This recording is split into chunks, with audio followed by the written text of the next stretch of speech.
Can anyone tell me where these French fries are from? McDonald's. Can you say it louder? McDonald's. McDonald's? All right, cool. Now, I mean, this might be a little hard because there's no logo on the car, but do any of you know what car this is? Tesla. Tesla, okay, cool. You know, this is a hard one too. You know, I covered his face. Joe Kaplan. Do you guys know who this guy is?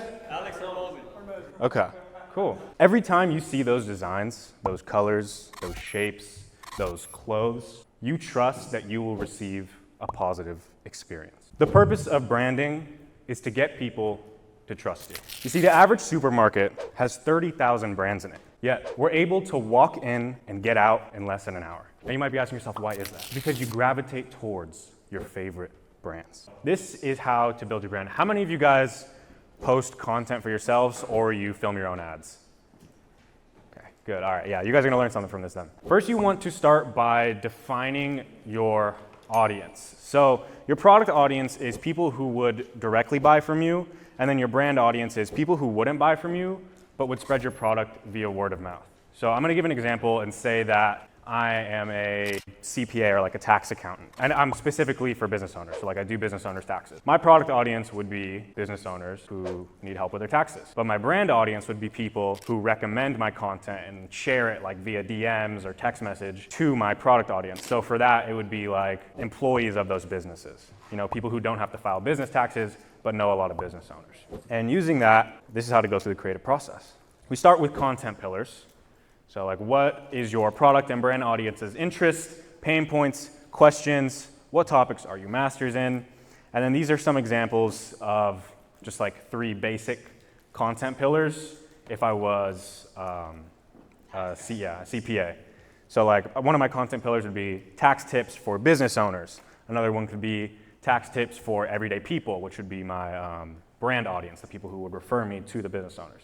And then lastly, I could just talk about like tax stories, so like things that have happened in the past, like legally, precedents, stuff like that. And then what you can do to come up with video ideas is you can look at things like ChatGPT, Google, Quora, TikTok comments. These can give you like pretty basic ideas for content, and I'm gonna show you how we can basically just make those ideas 10 times better. So an example like from ChatGPT for a tax preparation business would be like, ways to save money on taxes as a small business, or like what are payroll taxes? Just questions that your audience would be asked. Now what you gotta do is you gotta turn those shitty ideas into good ones. And we do this using the MAKAI method. If you don't know, our agency is called MAKAI Media. So M, you make the hook entertaining. A, you answer your prospects' questions. K, you drive comments. H, you hold their attention by focusing on retention. A, you analyze what's worked in the past for us and other creators. And then I, you innovate. And I'll go a little bit more into those in a second. So for making the hook entertaining, what makes a hook good? This was from the University of Ohio. I think Hormozy also put this in $100 million leads. Basically what makes a hook good is recency, so it happened recently. Relevancy, it's relevant to your prospects. This is why my ad where I called out DMA zones were so good, because it was relevant to my prospects. Like when I called out like Houston business owners, if someone living in Houston sees an ad mentioning their city, they're gonna watch the video like regardless of whatever the fuck the ad's about. Celebrity, so like it involves a big name. Proximity geographically, that's like another thing for those business owners when I called out their geographical region. Like sometimes I even mentioned states, so I'd be like California business owners. Those ones didn't do as good when I mentioned the cities, but. Also conflict, so opposing ideas or people. Unusual, it was odd, bizarre, unique, or it was an ongoing, evolving story. Now a good hook includes at least 2 of these things, and then what we do too is whenever I film ads or content, I always film multiple hooks at once so I can split test my hooks, see which ones perform better. And even with content, like if I post a video and the video flops, I just put up the same video with a different hook. A is answer your prospects' questions. This is how to find the questions that your prospects are asking. This can be really good for ads too. Like I wrote this for content, but this works for ads. Like you can find out what your prospects' like pain points are just by doing stuff here, like looking on Google, asking ChatGPT, like what are 30 questions that plumbers have, or yeah, what are 30 questions that people have for plumbers? Like what are 30 questions, what are 30 things that plumbers struggle with? Stuff like that. I use ChatGPT a lot to brainstorm. And you can check comment sections of YouTube posts, blogs, Instagrams, TikToks. You can check other short form videos. So like go onto TikTok, look up your niche, and then look at the top videos on that niche. And then it'll show you like some of the best performing videos, and then you can just copy those ideas. You can like a lot of people do that with ads. They see what ads perform best and literally just copy the same ads, but give it their own twist. And then you can ask people on the streets. This makes really good content too. If you like interview someone face to face, those always crush. And you can do Instagram story polls if your audience is big enough. K is to drive comments. Ways to encourage engagement is you provide a same amount of value for free. That always gets comments. You can purposely misspell things unless it goes against your brand. Like if your whole brand is being sleek, I wouldn't misspell things. You can ask questions at the end of the video, like, did I make the right choice? I asked that in a video once about like, I think when I was like getting offered a car when I was 16, I turned it down. I was like, did I make the right choice? Everyone in the comments was like, no, you're fucking stupid. So that drives comments. You can show bizarre things on screen. So like when I'm saying like number 3, I hold up the number 2, but people comment, call me stupid. You can showcase hot takes, so like street interviews, reaction videos, unique methodologies, reply to comments with questions. You can also start arguments in the comment sections with burner accounts. So literally just like have your friend comment some shit and be like, you know, if someone says some stuff like, oh, I don't know, like this is a cool video, have your friend go in there and reply, be like, you're ugly, and then just start an argument. H, hold their attention by focusing on retention. So ways to increase attention. Tell really good stories. That's probably like the thing that increases your retention most is how good your stories are.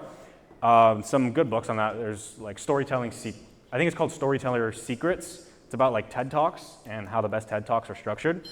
Have visual changes at least every 3 seconds. This is something I learned from the YouTuber Tommy Innit. He's like a Minecraft YouTuber. He has new edits pop up on screen every 3 seconds. You can add on-screen captions to appeal to audiences that are listening on mute. You can add sound effects and music to build suspense, cut out any fluff, add pattern interrupts, study the retention graphs, do more of what spiked your retention and less of what dropped. And then A, you can analyze what's worked in the past. So again, look at the retention graphs of your old videos. Look at which one of your ads performed best in the past. You know, if you had an ad do good in the past, there's probably a reason it did good.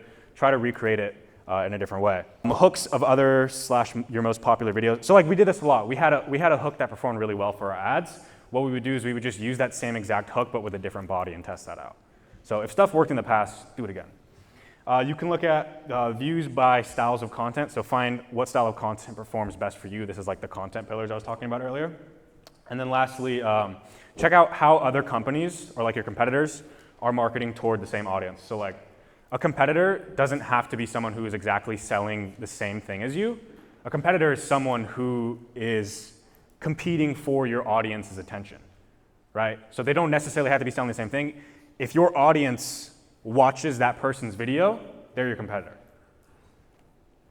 And then lastly, I, innovate. Ways you can innovate. See if you can pull different styles of content from different mediums. So like look at news, TV, cinema. I pulled a lot of like series from different mediums onto TikTok and they went super viral. Like interview, I think Jimmy Kimmel does like fucking on-street interviews. I pulled that same format onto TikTok and those videos blow up every single time. New ideas. Think how Mr. Beast comes up with ideas in each of his new videos. So like you can come up with new ideas. This is fucking hard though. I wouldn't recommend innovating if you're not that creative with new ideas. You can add new styles of edits. You can add different delivery on camera and then different filming sets. And then I'm just gonna run through like a really quick example. So like this is a video topic for Jeremy Miner who's a sales coach. So like the topic is follow-up calls. Cool. Now we use A, answering your prospect's questions. Follow-up calls turns into how often should you follow up with a prospect? And then using the M, making the hook entertaining, how often should you follow up with your prospect, turns into contrary to what you've been taught, this is how often you should follow up with your prospect. And the contrary is in there because what makes a good hook is conflicting ideas. So we put contrary, right? Now using the K to drive comments, that turns into contrary to what you've been taught, this is how often you should follow up with a prospect. And then we end the video with, I'm curious, what did your sales trainer tell you to do? That drives comments. And yeah, Q&A for the 2 minutes we have.